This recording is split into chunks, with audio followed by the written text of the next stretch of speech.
योगिरेड्डी कुटुंबाన్ని ఆదుకోవాలి. అమర్ రహే అమర్ రహే योगिरेड्डी అమర్ రహే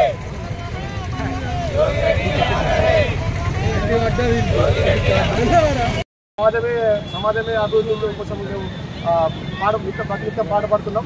కానీ ప్రభుత్వాలు జర్నలిస్టుల విషయంలో మాత్రం చిన్నచూపు చూస్తున్నాయని చెప్పేసి అనుకోవాలి. చాలా ఏళ్ల నుంచి మేము ఇళ్ల స్థలాల కోసం కావచ్చు, మిగతా సౌకర్యాల కోసం పోరాడుతున్నప్పటికీ ప్రభుత్వాలని మా సమస్యల మీద ప్రభుత్వాలు ఎలాంటి స్పందించడం లేదు. గతం నుంచి కూడా ఒక పని అద్దె ఇళ్లలో ఉంటున్న అనేక జర్నలిస్టులు అద్దె ఇళ్లలో ఇరుగు గదుల్లో ఉంటూ ఆర్థిక సమస్యలతో తీవ్రంగా సతమతమవుతున్నారు. కనీసం నెలవారీ అద్దె కూడా చెల్లించలేని పరిస్థితిలో జర్నలిస్తున్నారు. కానీ ఈ వృత్తిని నమ్ముకున్న మేము ఈ వృత్తికి వెళ్ళలేని పరిస్థితి ఉన్నది. ఎందుకంటే అనేక ఏళ్ళ నుంచి ఇదే వృత్తిని నమ్ముకున్నాం కాబట్టి ఇప్పుడు మేము కొత్తగా అంటే ఈ వృత్తిని వదిలి వేరే వృత్తి చేయలేము. కాబట్టి మేము మమ్మల్ని ప్రభుత్వాలు కనీసం ఓటర్లుగానే గుర్తించి గుర్తించి మా న్యాయమైన డిమాండ్లను నెరవేర్చాలా, జర్నలిస్టు హక్కులను కాపాడాలా, జర్నలిస్టులకు సంబంధించి రక్షణ కల్పించాలా, ఎలాంటి దాడులు జరగకుండా ఇలాంటి భయభ్రాంతులకు గురి చేయకుండా ప్రభుత్వాలు కఠిన చర్యలు తీసుకోవాలా.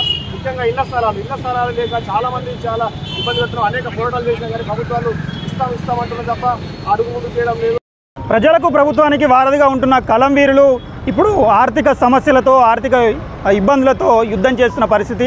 సమాజంలో మార్పు కోసం వైట్ కాలర్ జాబ్గా చేస్తున్న జర్నలిస్టులంతా ఆర్థిక ఇబ్బందుల్లో గురవుతున్నారు. చాలని జీతాలతో రాష్ట్ర రాజధాని నుండి మొదలు మండల స్థాయి వరకు ఉన్న ఈ జర్నలిస్టులంతా జీతాలు రాక ఇబ్బంది పడుతున్న పరిస్థితి కనిపిస్తుంది. అలాంటి సిద్ధాంతం ప్రకారమే ఒక న్యాయంగా కలం వీరునిగా నీతి నిజాయితీగా వార్తలు రాస్తూ జర్నలిజాన్ని నమ్ముకున్న యోగిరెడ్డి కుటుంబాంతో సహా ఆత్మహత్య చేసుకోవాల్సిన పరిస్థితి ఏర్పడింది. కన్న బిడ్డను ఉరివేసి తండ్రి కూడా ఆత్మహత్య చేసుకున్నాడంటే ఎంత క్షోభ, ఎంత ఆర్థిక ఇబ్బందులు ఈ సమాజంలో ఏ విధంగా బతకలేకపోతున్నామన్నది జర్నలిజం సమాజం అంతా ఒక్కసారి ఆలోచించాలి. ప్రభుత్వాలు దృష్టి సారించాలి. కనీసం ఆ శవాన్ని కూడా ఆ అద్దె ఇంట్లో ఆ యజమాని రానివ్వలేదంటే అద్దె ఇళ్లల్లో ఉంటూ ఎంత భారాన్ని జర్నలిస్టులు మోస్తున్నారనేది ప్రభుత్వం కూడా ఇప్పటికే ఆలోచించి ఇకనైనా జర్నలిస్టుల సమస్యలను పరిష్కరించి జర్నలిస్టులకు రావాల్సిన హక్కులను కల్పిస్తూ ఒక ఓటర్గానైనా ప్రభుత్వాలు గుర్తించి అధికారిక పార్టీలు గుర్తించి వెంటనే జర్నలిస్టులకు న్యాయంగా దక్కాల్సిన హక్కులను కల్పించాలని కోరుతున్నాం. మేము కోరుతున్నది మా న్యాయమైన డిమాండ్లు మాత్రమే.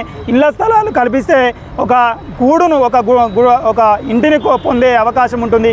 పక్షి కూడా ఒక గూడు కట్టుకొని బతుకుతుంది. కానీ జర్నలిస్టులకు అలాంటి గూడు లేక అద్దె ఇండ్లలో ఉంటూ చాలని జీతాలతో కుటుంబాలను గట్టెక్కించుకునే పరిస్థితి ఉంది. ఆ పరిస్థితుల్లో సమాజాన్ని మార్చాలి అనే ఒక ఉద్దేశంతో ఏం చేయలేక ఆర్థికంగా కుంగుబాటుకు గురై ఈ విధంగా ఆత్మహత్యలు చేసుకుంటున్నారు. ఇకనైనా యోగి ఆత్మహత్యతోనైనా ప్రభుత్వం స్పందించి ఆ జర్నలిస్టుల ఆత్మహత్యలను అరికడుతూ జర్నలిస్టులకు పూర్తి న్యాయం చేయాలని జర్నలిస్టు సమాజం అంతా కోరుతుంది.